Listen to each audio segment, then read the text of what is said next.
Escondido detrás de los sagrados muros de piedra del Vaticano se encuentra no solo un símbolo de fe y poder, sino también secretos enterrados durante siglos. Desde el embalsamamiento de santos utilizando métodos del antiguo Egipto hasta la salvaguardia de tesoros legendarios de la civilización del Nilo y mucho más aún oculto en las sombras. Estos son 7 misterios escalofriantes que permanecen encerrados en el corazón del Vaticano. Así que abroches el cinturón mientras nos sumergimos en el misterio de hoy. Pero primero, tendrás una suerte increíble si le das me gusta y te suscribes antes de que termine este vídeo. Parte 1. Los restos ocultos de Alejandro Magno. Durante más de 2 milenios, generaciones han buscado respuestas a uno de los mayores misterios de la historia antigua, el funeral y lugar de descanso final de Alejandro Magno. A pesar de innumerables búsquedas y cientos de teorías, su tumba nunca ha sido encontrada. Pero según una hipótesis extraña y audaz, es posible que la respuesta no esté enterrada bajo las arenas de Egipto o entre las ruinas de Alejandría. En cambio, puede que esté discretamente escondida en el corazón de Venecia, dentro de una basílica católica, venerada bajo el nombre de un santo cristiano. Esta teoría sugiere que, después de la muerte de Alejandro en 323 a.C., su cuerpo fue colocado en Alejandría, una ciudad que se convirtió en un lugar de peregrinación para reyes y emperadores durante siglos. Pero con el paso del tiempo y las oleadas de agitación histórica, su cuerpo fue robado por un comerciante veneciano y llevado de contrabando a Italia. Y en un caso de identidad equivocada, más tarde se declaró que se trataba de los restos de San Marcos Evangelista, y posteriormente fue colocado en la Basílica de San Marcos en Venecia. La historia suele estar marcada por ausencias inexplicables. Para muchos estudiosos es difícil de aceptar que el cuerpo de Alejandro desaparezca por completo del registro histórico. Durante siglos, la ubicación de su tumba fue ampliamente conocida, un sitio visitado por figuras destacadas como Julio César y Augusto. Sin embargo, en tan solo unas pocas generaciones, todo rastro de ello pareció desaparecer, como si hubiera sido borrado deliberadamente de la historia. Si la momia que se encuentra dentro de la Basílica de San Marcos realmente pertenece a Alejandro, entonces no se trata simplemente de un caso de confusión de identidad. Sería un encubrimiento a escala global de proporciones históricas.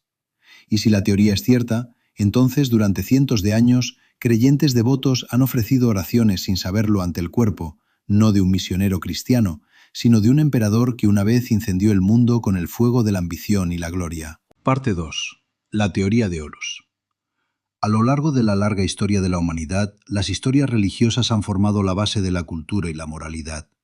Pero a veces, esas mismas historias nos sorprenden con asombrosas similitudes hasta el punto de desafiar lo que creíamos saber. Una de las teorías más controvertidas de todas sugiere que la historia de Jesucristo puede no ser del todo única. En cambio, puede ser una nueva versión de una historia más antigua, la del dios egipcio Horus. Según estudiosos e investigadores en el campo del simbolismo, Horus, adorado miles de años antes del surgimiento del cristianismo, vivió una vida marcada por sorprendentes paralelismos con la de Jesús. Se decía que Horus nació de una madre virgen llamada Marit, una antigua variante del nombre María. Su padrastro terrenal se llamaba Seb, que también es el nombre de una deidad egipcia. Horus nació en una cueva. Su nacimiento fue anunciado por un ángel. Apareció una estrella en el cielo y 3 pastores vinieron a presentar sus respetos. Cuando Horus alcanzó la edad adulta, fue bautizado en un río. El hombre que realizó el bautismo fue posteriormente ejecutado. A lo largo de su vida sagrada, Horus tuvo 12 discípulos. Sanó a los enfermos, expulsó demonios e incluso resucitó a los muertos. Y luego, como si estuviera atado al ritmo del destino, Horus fue traicionado, crucificado, enterrado durante 3 días y resucitó de entre los muertos. Si todo esto le suena inquietantemente familiar, no está ni mucho menos solo. Las similitudes entre el mito de Horus y la vida de Jesús han llevado a muchos investigadores modernos a plantearse una pregunta difícil. ¿Son simplemente coincidencias o son continuaciones deliberadas, historias antiguas contadas a través de la lente de una nueva era? Por supuesto, el mundo académico tradicional, y especialmente la Iglesia, ha rechazado rotundamente esta teoría. Algunos textos egipcios sugieren que Horus tuvo solo 4 discípulos, no nació en una cueva y no recibió ningún bautismo formal. Pero aún así, Las similitudes que existen son suficientes para obligar a una investigación más profunda sobre cómo evolucionan las religiones y cómo renacen los símbolos sagrados a lo largo de los milenios. Parte 3. La Biblioteca de Alejandría. En un momento dorado de la civilización antigua, enclavado entre los caminos de piedra blanca de Alejandría, una vez estuvo lo que muchos creían que era el mayor depósito de conocimiento que la humanidad jamás había creado. Era la Biblioteca de Alejandría. La leyenda sostiene que la biblioteca fue fundada en el siglo III a.C., durante el reinado de la dinastía tolemaica. Académicos de todo el mundo conocido, Babilonia, India, Grecia y Persia, se reunieron aquí para estudiar, enseñar y preservar cientos de miles de manuscritos, registrando todo, desde astronomía hasta medicina, desde filosofía hasta mecánica, desde historia hasta poesía. Con más de 400.000 pergaminos, alguna vez fue considerada el corazón mismo del intelecto humano, y, sin embargo, misteriosamente, hoy en día no queda casi nada de ello. Algunos culpan a Julio César, afirmando que cuando prendió fuego a sus propios barcos durante el asedio de Egipto en el 48 a.C., las llamas se extendieron por la ciudad y consumieron la biblioteca en el caos. Otros creen que los extremistas religiosos destruyeron la biblioteca al considerar herético el conocimiento antiguo. Aún así, otra teoría propone que la biblioteca no fue destruida en una sola catástrofe, sino que fue desmantelada lentamente, de manera deliberada, por aquellos que buscaban controlar la suma del conocimiento humano. Entre los relatos susurrados transmitidos a lo largo de los siglos, hay una hipótesis que destaca. Sugiere que algunos de los pergaminos más preciados, obras sobre medicina antigua, filosofía cósmica y mapas de continentes aún no descubiertos, nunca fueron destruidos. En cambio, fueron reubicados en secreto en Europa y finalmente llegaron a los archivos sellados del Vaticano.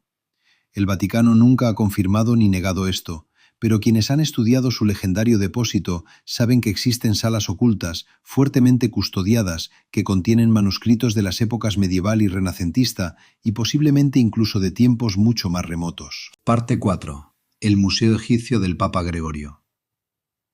En 1839, durante una época en la que Europa seguía cautivada por el legado de la antigua civilización egipcia, el Papa Gregorio XVI estableció uno de los museos más singulares del mundo, el Museo Gregoriano Egipcio, ubicado en lo profundo de los muros del Vaticano. Allí, dentro de los salones sagrados, se encuentran 9 galerías llenas de reliquias egipcias, estatuas de deidades, estelas de piedra con jeroglíficos inscritos y momias envejecidas por el paso del tiempo. Pero una pregunta permanece en la mente de muchos.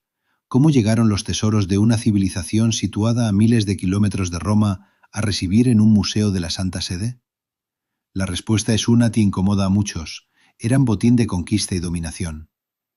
Los orígenes de esta vasta colección se remontan a un archivo privado que alguna vez fue el estudio personal del Papa Pío VII dentro del Palacio de Letrán. Pero la historia realmente comienza después del 31 a.C., cuando el Imperio Romano derrotó la alianza de Marco Antonio y la reina Cleopatra en la batalla de Actium. A partir de ese momento, los restos de la civilización egipcia fueron tomados por los romanos como trofeos de guerra. Estatuas de dioses, momias sagradas, columnas de piedra, todo fue reutilizado como decoración extravagante para la élite romana. Cuando el Museo Gregoriano abrió al público en el siglo XIX, muchos lo vieron como un paso noble hacia el intercambio de conocimientos y la preservación de la historia. Pero debajo del cálido resplandor de las salas de exposición se esconde una verdad mucho menos cómoda.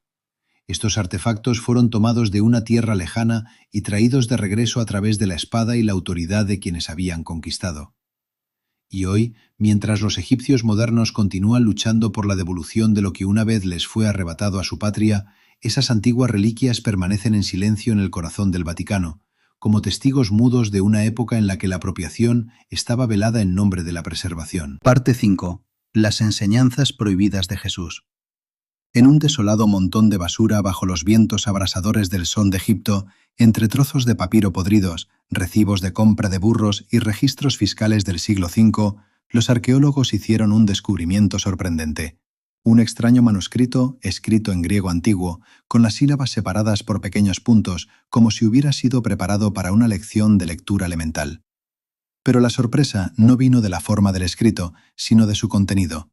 Se trataba de un fragmento de un texto antiguo conocido como el primer Apocalipsis de Santiago, una obra excluida del canon bíblico y condenada durante mucho tiempo por la Iglesia como herejía. Según los estudiosos, representa parte de las enseñanzas prohibidas de Jesús, palabras que nunca fueron pronunciadas en voz alta en la Iglesia, nunca citadas en los catecismos y cuya copia estuvo prohibida durante siglos. ¿Y por qué se prohibiría un texto así? La respuesta puede sacudir los cimientos de muchas creencias arraigadas. Porque en esta visión apocalíptica, el mundo no es retratado como una creación divina, sino como una prisión. Una prisión creada por un Dios falso, un ser poderoso que no es el Padre de la Luz, sino más bien un engañador que forjó el mundo material para aprisionar el alma humana. Es una visión del mundo que desafía la piedra angular de la doctrina ortodoxa. Una visión tan radical que condenó el manuscrito a generaciones de supresión. Parte 6. Dos momias falsas en el Vaticano. En lo profundo del Vaticano se encuentra una cámara tranquila que alberga dos formas conservadas, expuestas solemnemente bajo un cristal protector. Durante siglos se creyó que eran momias antiguas, prueba de la fascinación de la Iglesia por la civilización mística de Egipto. Durante mucho tiempo se aceptó que se trataba de restos de personas que habían vivido hace miles de años. Pero durante un reciente examen científico realizado por investigadores del Instituto Smithsonian, la verdad salió a la luz, y estaba lejos de lo que nadie esperaba. Cuando los expertos analizaron el ADN de los fragmentos de hueso que aún estaban encerrados dentro de los envoltorios de lino, descubrieron un hecho sorprendente. Estas momias no se originaban en absoluto en el antiguo Egipto.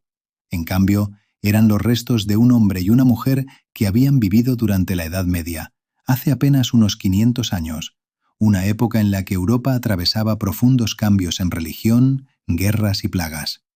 Esta revelación generó una pregunta inquietante. ¿Quién había hecho esto y con qué propósito?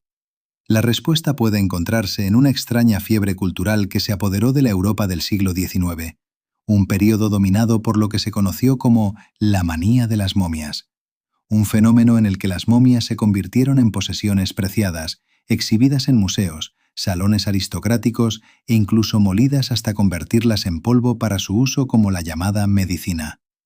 En este clima, la demanda de momias aumentó tanto que algunos individuos estaban dispuestos a fabricar restos antiguos falsos solo para satisfacer los peculiares deseos de los poderosos y los piadosos. Y el Vaticano, quizás sin saberlo, se convirtió en custodio de dos de esas falsificaciones. Parte 7. Cuando los santos no se descomponen.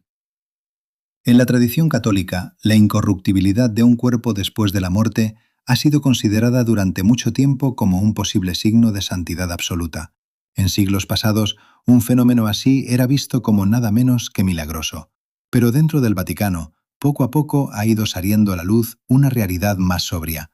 Muchos de los santos cuyos cuerpos se conservan deben su estado no a la intervención divina, sino al uso intencionado de técnicas de momificación, métodos inspirados directamente en los ritos funerarios del antiguo Egipto.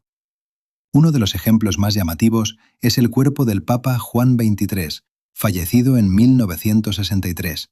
Ha pasado más de medio siglo y, sin embargo, cuando uno contempla sus restos reposando en un ataúd de cristal dentro del Vaticano, es difícil no quedar asombrado.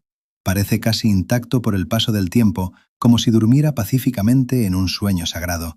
Según muchos expertos, su conservación es el resultado de procedimientos modernos de embalsamamiento, llevados a cabo discretamente por el Vaticano durante muchos años.